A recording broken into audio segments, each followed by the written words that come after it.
Pascal qui sera avec vous aussi dès 9h pour l'heure des pros. Pour l'heure, Emmanuel Ducrot est avec nous.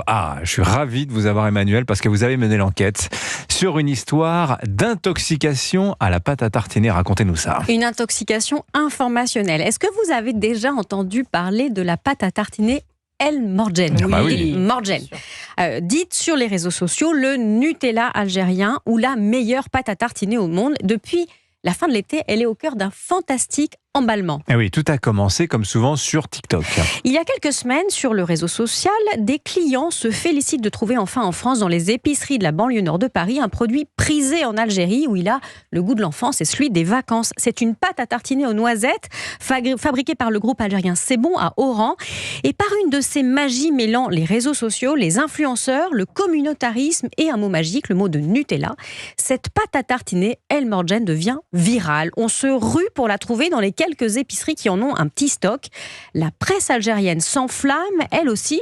Elle explique que ce produit made in Algeria déferle sur la France où il rencontre un succès fou, qu'il va même menacer Nutella et peut-être devenir la tête de pont des exportations agroalimentaires vers la France. Oui, sauf que vendredi dernier, on apprend sur un site d'information algérien que El Morgen, cette fameuse pâte à tartiner, est subitement interdite en France. Et qu'elle aurait été victime de son succès. Et vous imaginez qu'en Algérie, à un moment où le sentiment anti-français connaît un regain de vivacité depuis notamment la reconnaissance par la France de la souveraineté marocaine sur le Sahara occidental, eh bien, le scandale, entendez mes guillemets, de l'interdiction de la pâte à tartiner El Morgen, trop conquérante, a été amplement commenté et évidemment dénoncé. Et là, c'est là que c'est intéressant parce que vous nous dites que sur ce point-là, tout est faux. Ben oui, je vous l'ai dit, l'histoire de cette pâte à tartiner, c'est l'histoire d'un emballement. D'abord pour ce qui est de ses ventes extraordinaires.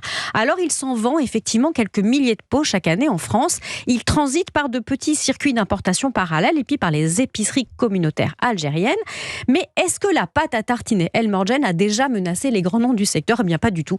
Dans la grande distribution qui constitue l'essentiel des ventes d'épicerie en France, ces 2 dernières semaines, en pleine furie El Morgen, on en a vendu en tout et pour tout 150 pots. Ah oui, et si beaucoup, la pâte à tartiner El Morgen a du succès, c'est surtout sur les réseaux sociaux. Et ils ont fait un effet de loupe sur un micro-phénomène. Et donc El Morgen n'a pas été interdite à cause de son succès? Ben non, mais elle n'a surtout pas été interdite du tout. Elle n'a tout simplement jamais eu les autorisations des services vétérinaires pour être commercialisée en France. Et pour une bonne raison, ça n'est pas tourné contre cette pâte à tartiner. Elle contient du lait. Et l'importation de tous les produits agroalimentaires contenant du lait est soumise à des règles strictes en Europe de longue date.